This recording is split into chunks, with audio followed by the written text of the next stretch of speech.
terkelibatnya memberikan impak yang cukup besar. Pemain baru Kuching dan juga pemain baru Kuching City, Gabriel.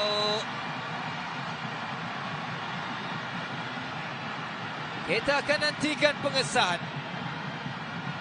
Satu perubahan taktikal yang berhasil dari Aidil. Kita lihat dia menggunakan kelebihan pemain-pemain yang ada.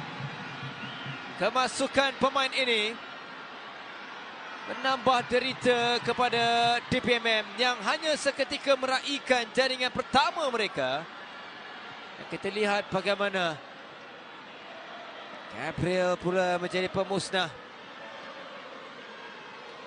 Gabriel Felipe Arca untuk gol yang ketiga Kuching City minit ke-69.